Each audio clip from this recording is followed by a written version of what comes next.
Hi, I'm following along with Paul McWhorter's Raspberry Pi lesson. We're on number 4, and it's just getting started using the GPIO pins on the Raspberry Pi. Um, Fairly easy lesson, and Paul's already gave his solution on Friday, but I figured I'd post something myself. So, as you can see from over here, we're using the what Adafruit calls the cobbler, the Raspberry Pi cobbler, and it's basically converts the 40 pins coming in through a ribbon cable and makes it breadboard friendly. I got this one from Adafruit a while back, but there's also one in our kit that if you got the kit that Paul linked to, you'll have one in the in your kit. Same, just a different cut. Mine was red in the kit, but I decided to use this one since I already had it out of the package and everything. So anyhow, one thing to notice about this is Paul went over the physical pins, and you can either do your mode as pins or BCM, and all the markings on this cobbler and the one in the kit are BCM numbers. So I'll be using BCM anytime I'm using this cobbler just to keep things straight. So anyhow, interesting. So let's go ahead and get to the code. Oh, one more thing. Yes, I have a Raspberry Pi 3 that I'm using, and I'm actually using the VNC function so I can share it on my PC. All this code is running on the Raspberry Pi, but I'm displaying it on the PC that I have. That way it makes recording easier and everything. So we're going to close the windows, and now we're on our VNC of the Raspberry Pi, and we got another thing I didn't like is I played with the Nano for 1 or 2 pieces of code and said, no, that's isn't for me. I know that the Microsoft product is a little heavier on the Pi and everything, but it just didn't make sense not to go with it. Paul, if you went through any of his AI lessons, you already did all this, so it's a known product, and you can tell it's a little slower on the Raspberry Pi, but so far it's been working fine. So yeah, I abandoned the Nano program, text editor program, pretty quick. So plus I think it makes a better presentation when doing these videos. So a little color coding never hurt anything. So one of the things that I had already figured just about how to do the code, and Paul showed it in his video, but on some of the comments, one of the comments in the post was talking about how to validate your input so you don't get your program crashing. And because when you crash your program, it doesn't have a chance to clean up the GPIO. I know that several people were talking about putting the cleanup up at the top of your code. But you also gotta make sure that you got something to clean up there, so or you'll get an error that way too. I didn't do that on this one, but I probably will in my next ones. Just while you're troubleshooting the program, a lot of times you just get that error at the end if your code crashes before it. But just for the user, if he puts in something besides integer, your code was going to crash the way that Paul showed how to do it. Even if you put a float in, even if you put 2.0 in, it would still crash the code if you didn't do that. And we'll show that here in a second, I guess. But the thing is that you want to make your, I think you want to make your code as robust as possible, but I've also found really quickly that a lot of your code is trying to make it bulletproof, and the code itself could be rather short, but to make it bulletproof, you got to add a lot of if statements and checking on things and everything like that. So that's what we're doing here. So we're doing our setup up here, and like I say, we're using BCM, and I'm using pin 13 over here. You probably can't see the resistor wire, but the resistor is going to there, going to the plus leg of the LED, going through the LED, and then going to ground. So it's just a short circuit there. Didn't have to use any connecting wires. There was enough there on the enough leads on the resistor that I didn't have to use connecting wires. So anyhow, that's what we got going on there. So we'll be using the pin 13. You can see it down here. So the first thing we do is we want to keep doing it over and over again. That was part of the homework assignment. And so we're making it, putting it in a while true loop, and we're inputting the number of blinks, and Paul had going, enter 0 to exit.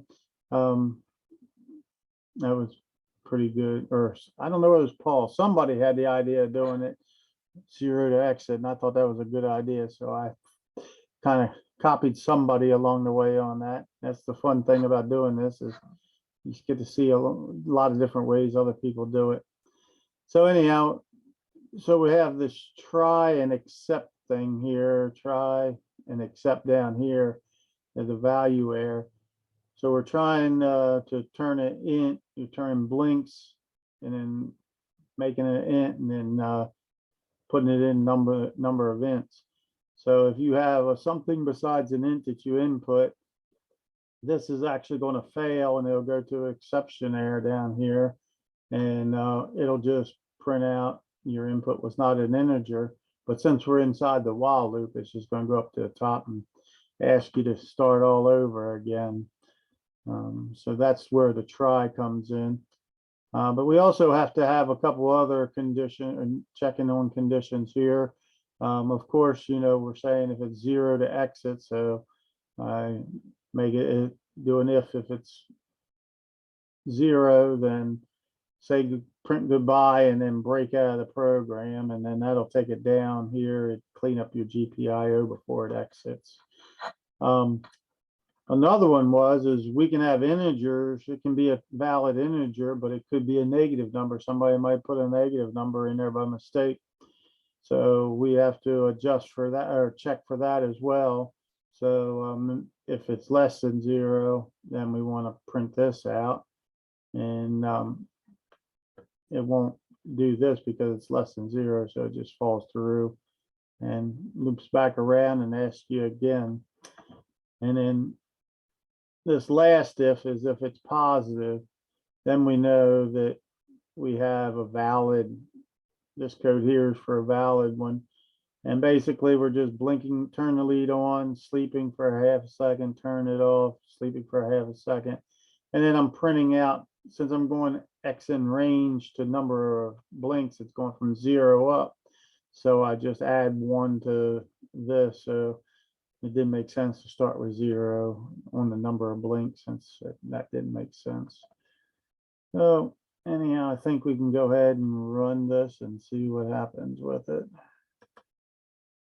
All right, so it's asking us number of blink cycles. So we're going to move our cursor down here. Whoops.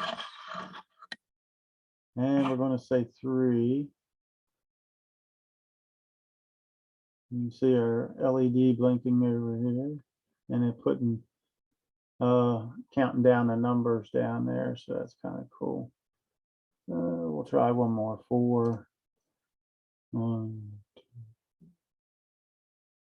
All right, so now, like I said, if we put 3.0 in here, it says input was not an integer, even though it doesn't have anything past it, the decimal point tells it it's not an integer.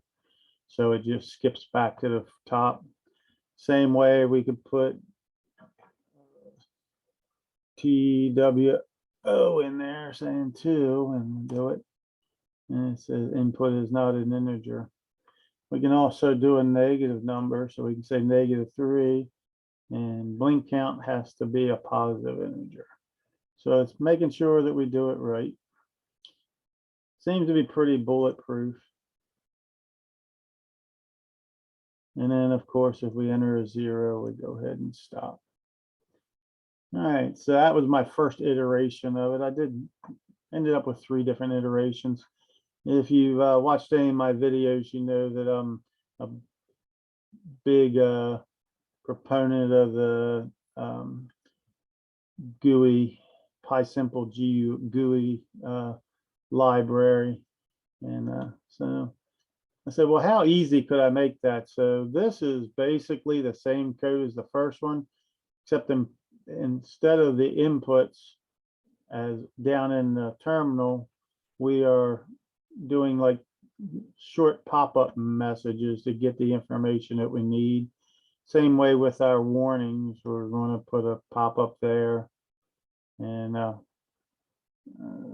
still doing printing down here for these two. I probably should have took those out. But and then same way a pop-up if it's not an integer. So this should actually work exactly the same way as the other one, just with pop-ups coming up. So we'll just look at it. So we got a pop-up. So we have to put a number in and then hit OK. The big thing about this is that on a pop-up, this cancel just breaks out a program without doing any cleanup down here. So this is not really a good thing because we're still wanting to put a 0 in there. So I could probably figure out about a different way to do it, but I just moved on after I just did this. So we'll just show that it works. 3.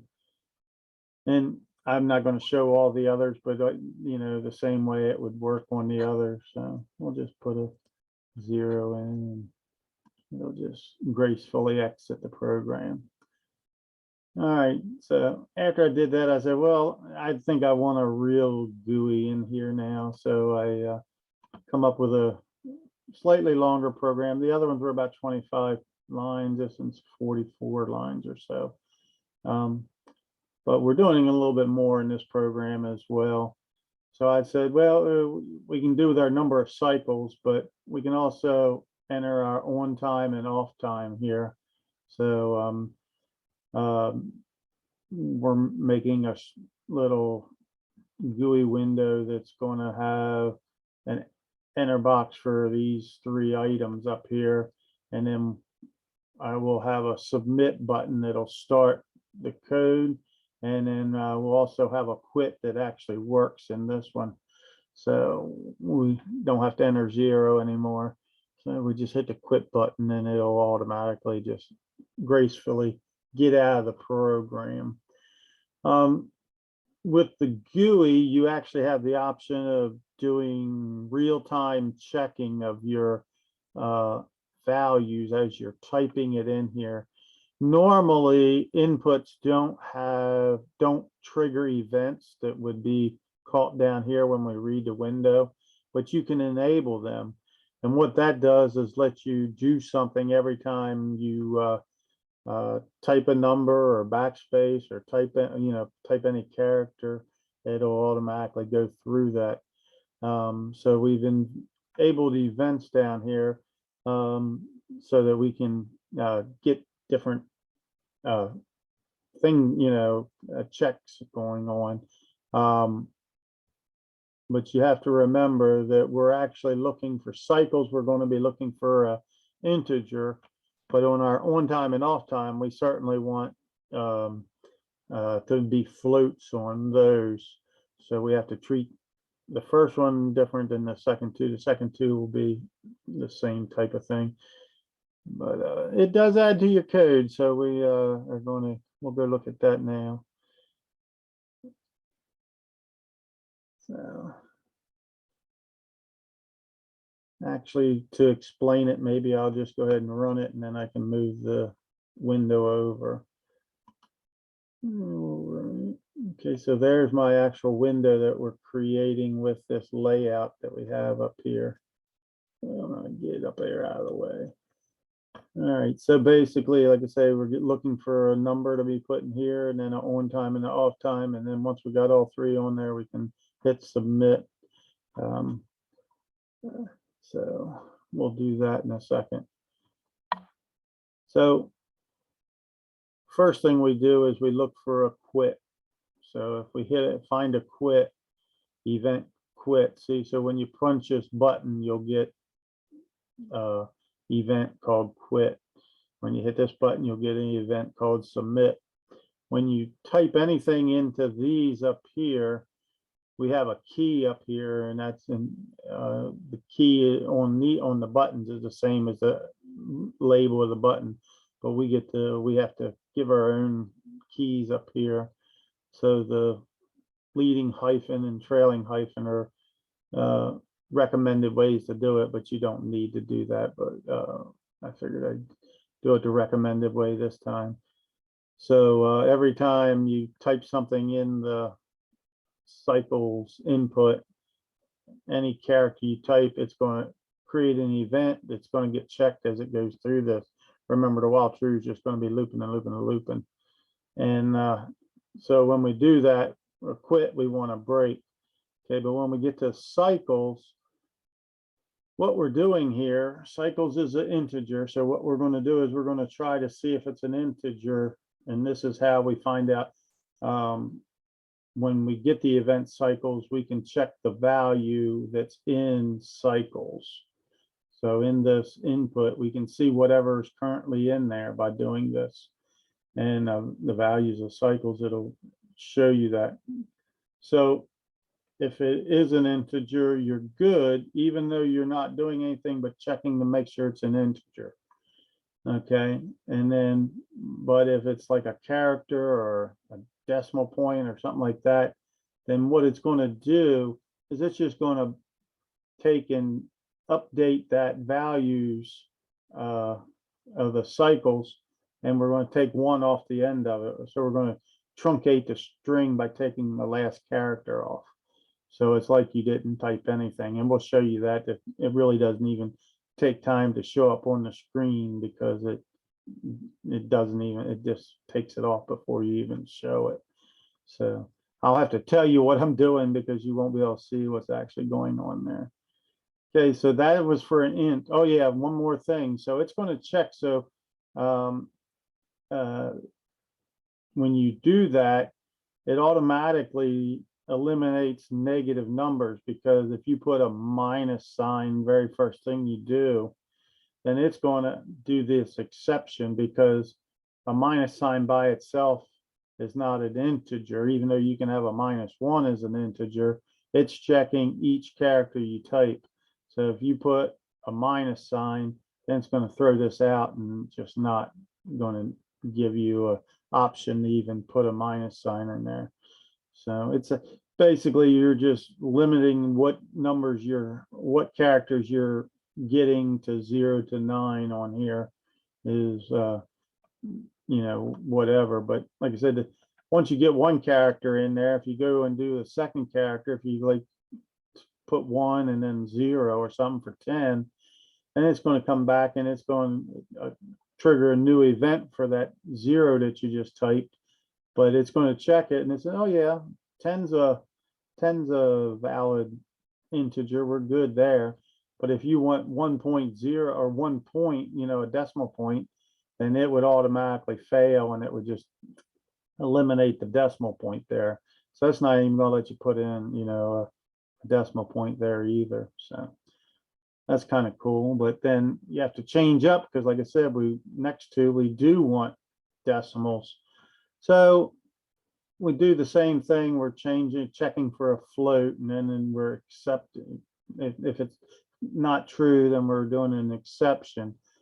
But if we want to do that, then we need to be able to say, well, I want to put 0.25 or 0.5 seconds in there.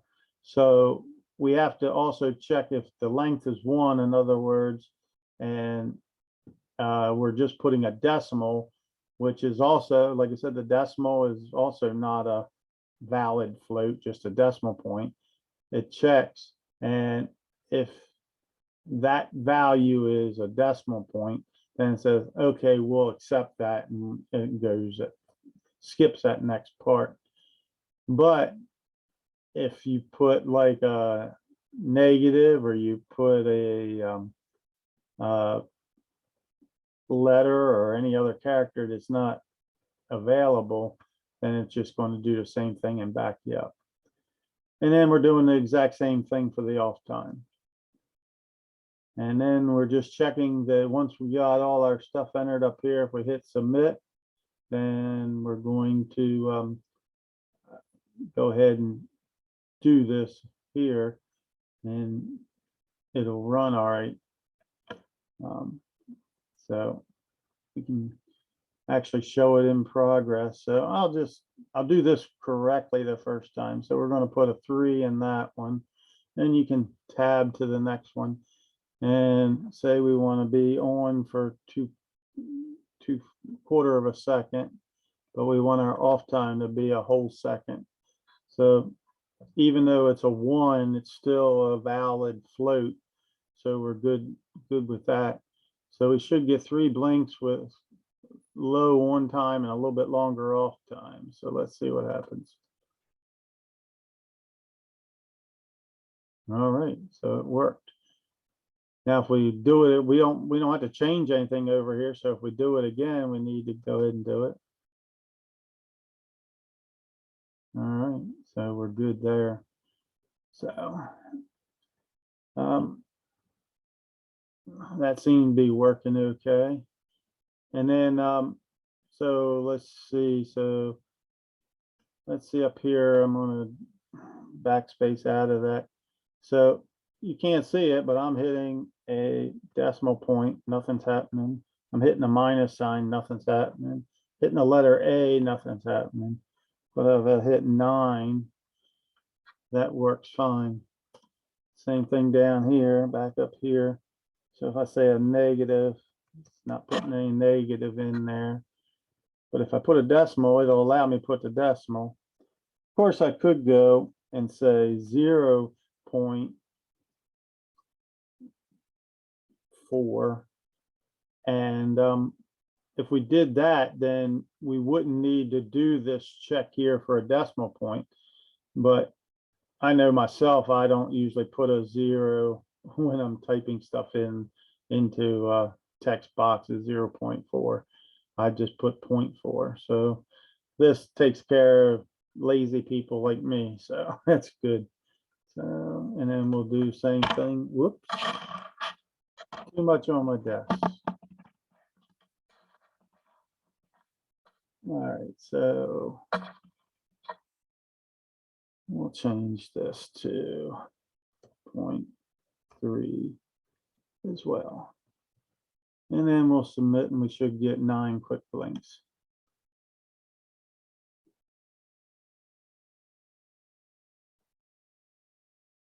And then when we want to quit, we go ahead and quit. All right. Well, that's all I got for this week. And one thing I just didn't show on there. Let's start it back up. Oh, heck. Okay, let's start it back up. So we'll put 3. We'll have a long on time and a long off time. Okay, so 3 on, 3 off. So it's going to take a while to do that. So I'm going to hit the submit. So if you notice, this button stays white. It's actually because this code is blocking. It's not going up here and checking. It's not reading our anything in here. So if I pushed a button or change the number, try to change the number, it wouldn't do it. And once it finishes doing this, and like I said, I took 3 times 6, I guess, is 18 seconds to do that. You can't do anything with that. So I'm wondering what Paul's going to do with making our, it works the same way with our other code as well. I mean, it's a blocking code. So that's going to eliminate us from being able to blink multiple leads at the same LEDs at the same time. So I got a feeling that probably we'll get into, what do they call them, threads. We'll get into threads and probably offload this code here into threads, I think, for if we want to do multiple things. So let's see if we're right on that. I think that that'd be the way I would do it, is probably make a thread out of that. I think we can still blink our GPIOs in a thread and still keep the other main part of our program responsive. So we'll see what Paul comes up with on that. Anyhow, thanks for watching.